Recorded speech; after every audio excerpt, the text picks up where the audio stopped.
월요일 새벽 2시 한 30대 부부가 다급하게 파출소 문을 열고 들어왔습니다. 꽤 늦은 시간이네요. 급박한 상황처럼 보여요. 일요일에는 돌아오겠다고 했던 언니가 자정이 넘어서도 돌아오지 않는다. 연락을 해도 연락이 안 된다. 아무래도 무슨 일이 생긴 것 같다면서 실종 신고를 하러 온 거였어요. 여동생이 자기 남편이랑 함께 신고를 하러 온 건가 봐요. 언니가 여행을 가겠다고 한 게 신고 5일 전이었어요. 오후 1시 40분쯤 동생에게 문자로 통보를 한 거였습니다. 문자만 달랑 보내놓고 여행 간다. 걱정이 될 것 같아요. 평소에 좀 머릿속이 복잡한 문제가 있었나 봐요? 신고하러 온 송혜주 씨와 실종된 언니 송윤주 씨는 32살 쌍둥이 자매였습니다. 둘은 최근까지 옷가게를 함께 운영했는데 사정상 가게를 정리하면서 고민이 많았다고 합니다. 언니가 앞으로 어떤 일을 해야 할지 막막해하던 터라 동생은 잠시 머리를 식혀서 갔나 보다라고 생각했습니다. 그런데 그 다음날부터 언니의 휴대전화가 아예 꺼져버린 거예요. 가족들은 돌아오겠지 하고 기다렸는데요. 약속한 날이 지나도록 연락이 없었습니다. 어디로 가는지 그리고 누구랑 가는지도 아무 말도 없었던 거예요. 집 주차장에 언니의 차가 없는 걸로 봐서 직접 차를 몰고 나간 것만은 확실해 보였습니다. 뭐 그렇다면 추적이 가능하지 않나요? 주요 도로에 차량 번호 자동 판독기가 있습니다. 차가 지나가면 1초 이내에 판독이 가능하거든요. 차량 번호를 입력하면 어딜 통과했는지가 다 나옵니다. 실종된 송 씨 차량은 흰색 고급 A차였는데 집에서 그리 멀지 않는 도로 CCTV에서 포착됩니다.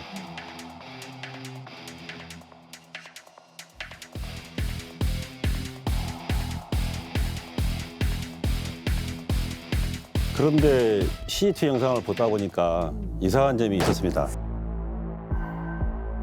어떤 점이 이상해요? 차량 운전석 앉은 사람을 자세히 한번 봐보세요. 여성치고는 몸이 좀 커요. 언니가 맞아요? 체격이 얼마나 큰지 운전석 등받이가 전혀 보이지 않았습니다. 아 진짜. 조직 폭력배가 아닌가 싶을 정도였어요.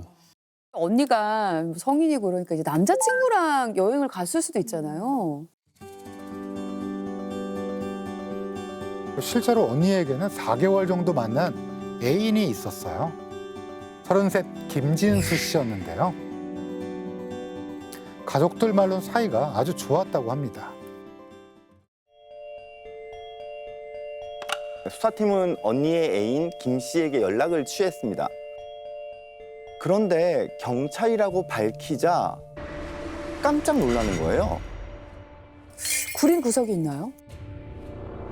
안 그래도 여자친구가 연락이 안 돼서 미칠 것 같았다. 도대체 어떻게 된 일이냐고요? 오히려 저희한테 이제 물어봤습니다. 확인을 위해서 경찰서 불렀습니다. 이 CCTV 속 거구의 남자가 맞던가요?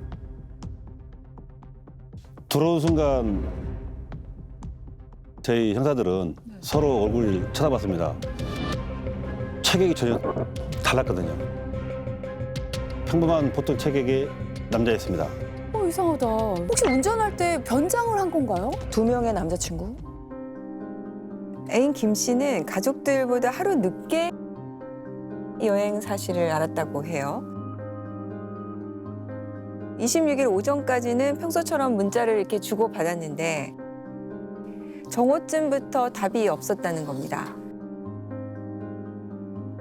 다음 날인 27일 아침 다시 문자가 왔는데 그 뒤로 아예 연락이 끊긴 거죠. 동생도 그때부터 언니의 휴대전화가 전원이 꺼져 있었다고 했는데 일치하는 시점이네요. 경찰은 우선 이제 실종된 송 씨의 차량 이동 경로를 계속 추적을 했습니다.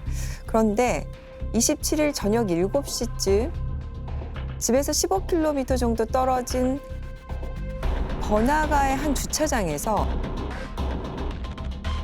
송 씨의 차량이 다시 포착이 됩니다. 꽤 가까이에 머물고 있었던 거네요. 언니의 차는 새벽 2시가 다 돼서야 주차장을 빠져나가게 되는데요.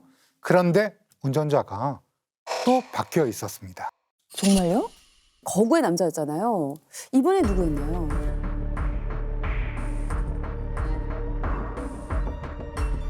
보통 체격의 남성이었어요. 애인 김 씨도 보통 체격이라고 하셨잖아요. 애인 김 씨일 가능성을 열어두고 확인에 들어갔습니다. 즉시 그 남성의 집으로 찾아갔는데 애인이 맞았나요?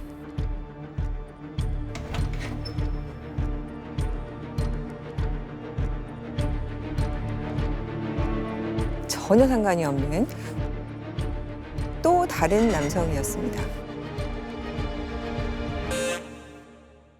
도대체 누군데 송 씨의 차를 몰고 다니고 있죠? 실종된 송 씨의 이름을 대며 아느냐고 물었더니 모르는 사람이라고 했습니다. 모르는 사람인데 남의 차를 끌고 다녔다. 더 수상한데요? 이 남성은 본인 회사 대표에게 넘겨받은 사다라고 주장을 했고요. 대표에게 받을 돈이 좀 있었는데 갚을 때까지 대신 타라고 해서 임시로 받은 것뿐이다. 이렇게 말했습니다. 네 번째 남자가 등장을 한 거예요. 회사 대표는 또 누군가요? 수사팀은 남성이 다니는 자동차 부품 판매 회사 대표를 찾아갔습니다.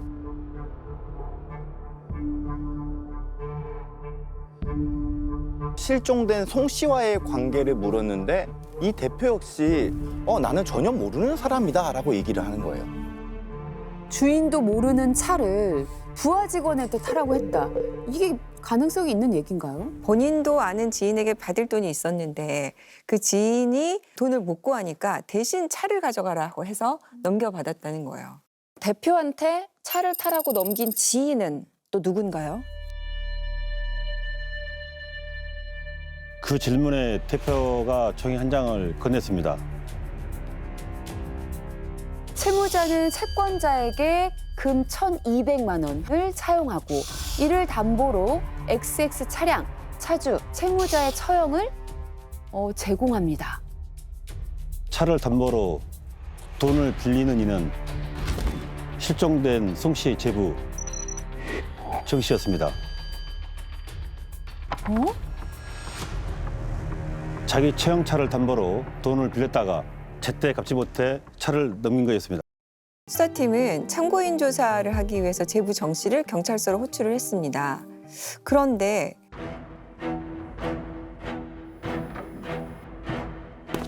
경찰서 문을 들어오는 순간 형사들이 전부 얼어붙었습니다. 왜요? 키가 엄청나게 컸어요. 192cm 정도라고 하더라고요.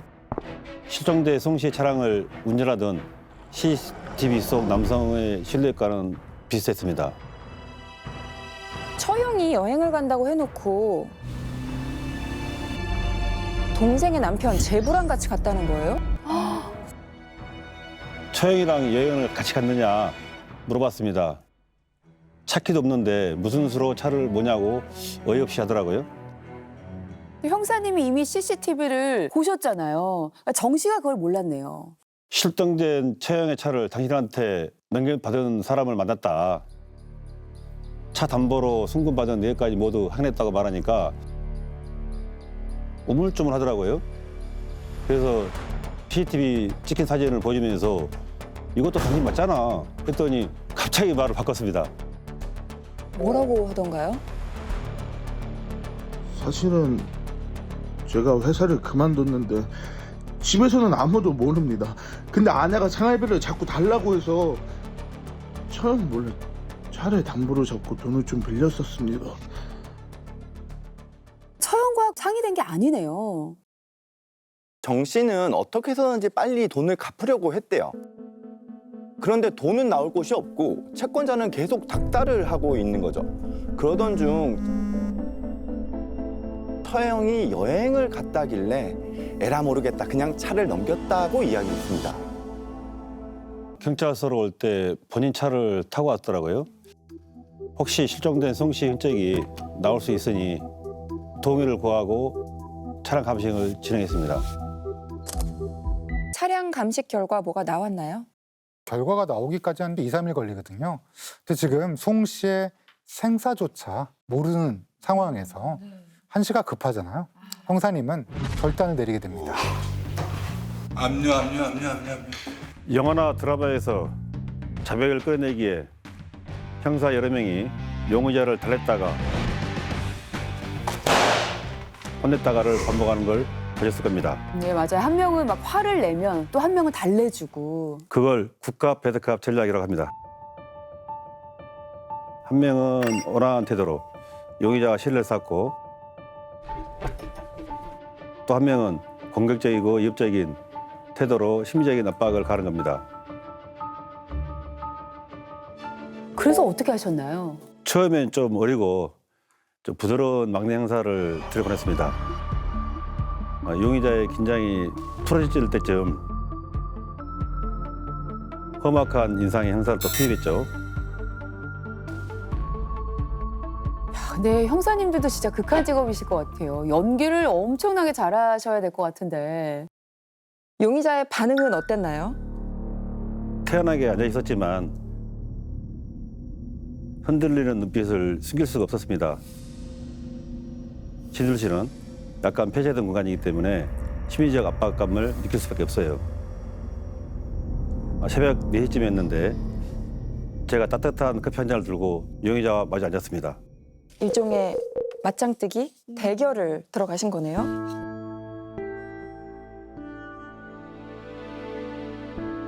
한 잔 먹어? 친절하게 해주시네요. 야, 네 차에서 지금 다 나왔어. 너 처형해 주겠니?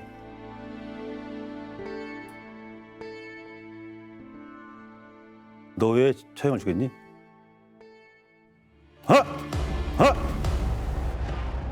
어우, 나 지금 약간 너무 놀랐어. 순간 흠칫한 것 같아요. 용의자가 놀라면서 다리를 모았어요. 사는 게 힘들지? 나도 힘들게 살아 다 알아. 처가 살아면서 무시도 당했을 거고 인생 마음대로 안 풀려서 얼마나 답답했냐? 오지 갔으면 그랬냐? 굿캅인데 이거는. 법에도 눈물이 있는 법이야. 죄를 지었어도 순수히 자백하면은 형량을 줄일 수 있어. 네가 죽인 처형이 억울하게 뒀다면은 장례는 치르지 않겠어? 신 어디 있어, 임마? 어우, 저 너무 무섭다. 너무 겁먹을 것 같아, 용의자들이. 그래 봐.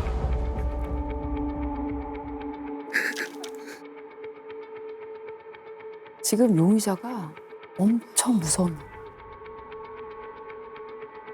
우산에 있는 공터에 묻었습니다.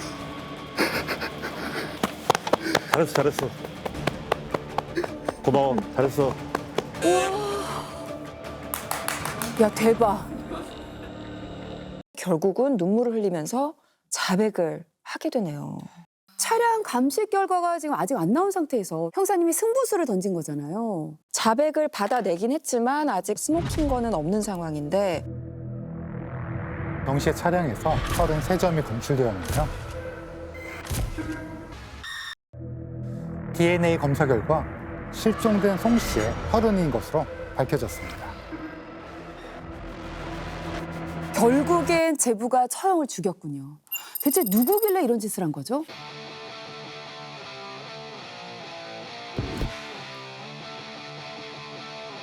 뭐야?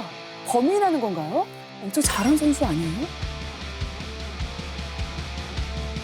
고구려 랭킹 1, 2위를 다툴 정도로 두각을 나타냈고요. 국제 청소년 대회에서 홀로 28점을 득점하면서 대한민국 대표팀을 우승으로 이끈 전설적인 유망주였습니다. 농구 선수로는 타고난 체격을 가지고 있었습니다. 여기에 뛰어난 패스와 경기 운영 능력, 내 외곽을 가리지 않는 득점력까지 가졌다는 평가를 받았거든요. 고등학교를 졸업하고 농구로 유명한 명문대에 입학을 했습니다. 그런데 팀 내 단체 생활에 적응을 못한 거예요. 자주 팀을 무단 이탈을 하기도 하고 말썽을 좀 일으켰다고 합니다. 그래서 결국 대학교 3학년 때 자퇴를 하고 맙니다. 대학교를 자퇴한 이후에 3, 4년 정도 공백기가 있었지만 몇몇 구단이 그에게 손을 내밀었습니다. 아까운 놈 이제 돌아왔군. 홍문아, 정상원, 스행. 허재 같은 플레이메이커가 되겠다. 우여곡절 끝에 정 씨는 다른 팀으로 이적하게 됐는데요. 그 시즌 팀이 우승을 차지하면서 화려하게 복귀하게 됩니다. 계속 복귀가 가능한 거 보면 재능이 천재적인 것 같아요. 오죽하면은 농구 팬들 사이에서 악마의 재능을 가진 선수라고까지 했거든요. 그렇게 이듬해엔 1살 연상의 연인과 결혼을 하게 됩니다. 결혼한 분이 이 사건 신고자인 쌍둥이 동생이겠네요. 하지만 2009년 결국 또 팀에 적응하지 못하고 선수 생활을 마감합니다. 농구 선수 정상원은 그렇게 팬과 관계자들의 기억 속에서 점점 사라지게 됩니다. 그리고 약 4년 후에 다시 그의 이름 석자가 뉴스에 등장하게 된 거죠. 네, 아내의 쌍둥이 언니인 처형을 살해하고 시신을 암매장까지 한 남성이 경찰에 붙잡혔습니다. 살인과 시신유기 혐의로 긴급 체포된 정 씨. 경찰은 정 씨에게 처형의 차를 몰래 판 사실을 추궁했고 궁지에 몰린 정 씨는 결국 자신이 처형을 살해했다며 범행 사실을 털어놨습니다. 아무리 선수로서의 인생이 끝났다고 해도 살인자가 된다. 이건 너무 극단적이지 않나요? 시작은 사건 1년 전 전세 자금을 마련하지 못해 정 씨 부부가 처가에 들어가 살면서부터 했습니다. 처가 식구들하고 혹시 사이가 안 좋았나요? 정 씨에 따르면 처형이 수시로 너 같은 놈 때문에 내 동생이 고생하는 거 보니까 내가 시집가기가 싫다 이렇게 원멸적인 말을 많이 했다고 해요. 매일같이 무능한 백수라며 무시를 당했다는 거죠. 본인 자존심에 상처를 입긴 했겠지만 언니 입장에서는 동생이 좀 안타까운 마음에 팩폭을 한 것 같은 느낌이거든요. 처형 송 씨가 정 씨가 돈을 벌 수 있도록 폐차회사에 취직을 시켜주는 등 동생 부부를 위해서 노력을 했어요. 그런데 정 씨가 자꾸 직장을 그만두면서 갈등이 점점 커지게 된 겁니다. 폐차 회사를 그만두고 폐차 알선 프리랜서로 활동을 했지만 돈벌이가 거의 되지 않았습니다. 그리고 가족도 이 회사를 그만둔 걸 전혀 몰랐대요. 그 와중에 아내에게서 생활비 독촉까지 받으니까 그 압박감이 너무 컸겠죠. 게다가 이제 가게 권리금 문제로 처형과 자꾸 부딪히게 됩니다. 가게 권리금이요? 자매가 함께 운영했던 옷가게를 정리했다고 했잖아요. 그때 돌려받은 권리금이 4천만 원이었습니다. 사실 그 가게는 원래 언니가 차린 가게였거든요. 동생도 같이 고생을 했으니까 퇴직금 쪽으로 1,000만 원을 주기로는 했는데 언니 마음이 바뀌어서 500만 원만 주겠다고 한 거죠. 그래서 나머지를 달라며 다툼이 벌어진 것이었습니다. 자매간이긴 하지만 어쨌든 돈 때문에 갈등이 있었던 거네요. 사건 발생 전날 밤 아내가 남편 정 씨에게 권리금과 관련된 불만을 토로했다고 합니다. 그때부터 정 씨가 잘못된 생각을 먹었던 걸로 보이는 거고요. 사건 당일 아침에 정 씨는 출근하는 척 집을 나섰습니다. 이후 집 인근 마트 주차장에서 가족들이 모두 외출하기를 기다렸고요. 일일이 전화를 걸어서 외출 사실을 확인한 후에야 집으로 돌아갔습니다. 태연하게 뭐 어디야 이렇게 물어봤다는 뜻이네요. 그는 처형의 이제 방어가 권리금 500만 원을 더 달라고 요구했으나 처형은 무슨 자격으로 돈을 더 달라고 하느냐 하면서 역설을 했던 거죠. 그 순간 평소 억눌렀던 분노가 폭발하면서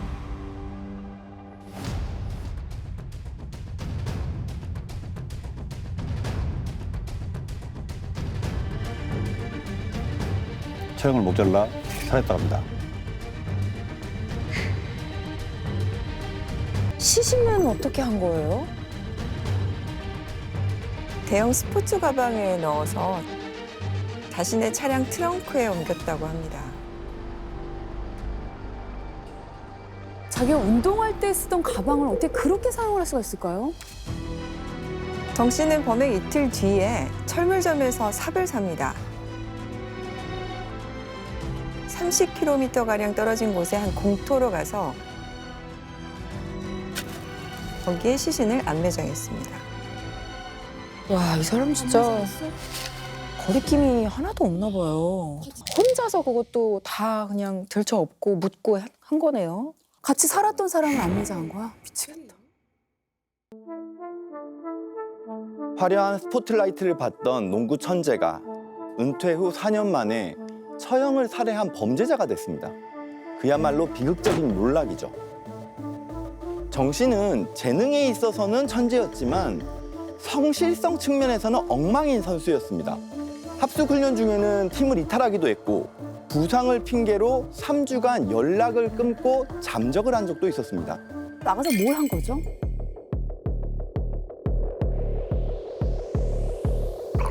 음주와 유흥을 즐겼다고 해요.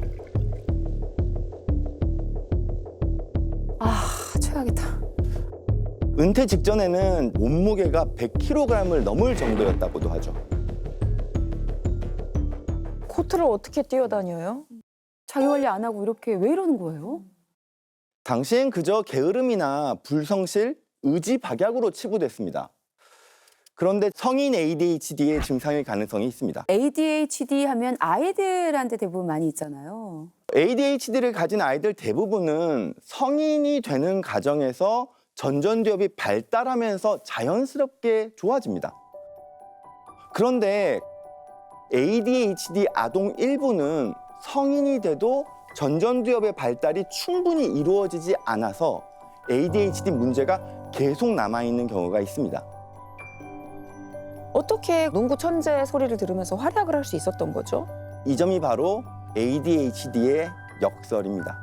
간혹 ADHD는 단기적으로는 놀라운 성과를 발휘하기도 하거든요. 하이퍼포커스라고 하죠. 관심이 있는 대상에는 엄청난 몰입도를 가지는 거예요. 생각이 전전두엽을 거치지 않고 몸으로 바로 나가버리기 때문에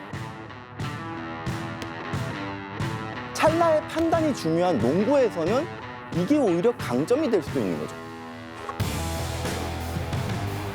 게다가 관중의 환호나 경쟁 같은 강한 자극이 들어오면 순간적으로 집중력이 폭발합니다.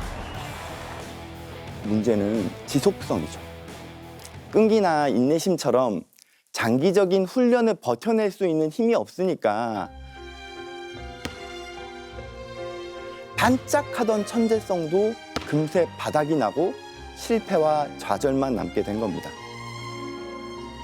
자기 의지롭게 되는 것만은 아니니까 본인도 굉장히 힘들었을 것 같아요. 계속 실패만 거듭 경험하게 되는 거잖아요. ADHD가 있다라고 해서 다 이렇게 범죄를 저지르진 않잖아요. ADHD는 범죄의 원인이 절대로 아닙니다. 일반적인 성인 ADHD는 전전두엽의 기능이 조금 약할 뿐이지 사회적 규범이나 도덕적 양심은 정상적으로 작동해요. 정 씨의 경우는 ADHD의 충동성에 사이코패스적 성향이 결합된 아주 특수한 상황으로 봐야 합니다. 결국 사이코패스였다는 거네요. 살해 후에 시신을 유기하고 나서 아무렇지 않게 처형의 차를 지인에게 넘기면서 돈을 갚잖아요. 타인의 고통에 공감을 하지 못하는 전형적인 사이코패스적 특성을 보여주는 행동이거든요. 범인 정 씨는 어떤 처벌을 받았나요? 1심에서 징역 25년이 선고됐으나 항소심에서 우발적 범행이 참작되어 가지고 최종적으로 징역 20년이 확정되었습니다. 20년? 계획성이 있었던 것 같거든요. 당시 검사도 그렇게 봤어요. 처형의 차량을 담보로 돈을 빌렸을 때부터 이미 정 씨는 처형의 차량을 빼앗을 걸 염두에 뒀다고 볼 수가 있거든요. 또 일부러 집에 전화해서 확인도 하고 아무도 없을 때 들어가서 범행을 저질렀단 말이에요. 그리고 범행 2시간도 채 안 돼서 차량을 넘겼습니다. 이런 정황을 토대로 볼 때 정 씨는 자동차를 강취할 의도로 피해자를 살해했다. 이렇게 본 겁니다. 근데 왜 재판 결과가 그렇게 된 거예요? 피고인에게 강도살인죄가 인정이 되려면 피해자의 목을 조를 바로 그 시점에 피고인에게 이 사건 차량을 강취하려는 고의가 있어야 합니다.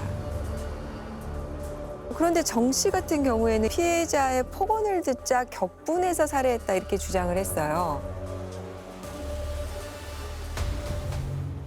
그러다 보니 재판부는 살인 이전에 피해자의 차량을 빼앗을 의도, 고의가 있었다 하더라도 피해자와 다투다 격분해 살해한 것이라면 강도살인까지는 볼 수 없다. 이렇게 판단을 한 것입니다. 유가족 입장에서는 정말 참 어이가 없을 것 같아요. 아무쪼록 아픔을 겪으신 피해자 가족분들의 상처가 잘 아물길 바란 마음입니다. 찬란했던 재능이 광기로 변해서 한 가정을 파괴하고 자신마저 무너뜨렸습니다. 화려한 조명이 꺼진 코트 위에는 더 이상 환호성도 또 기회도 남지 않았네요.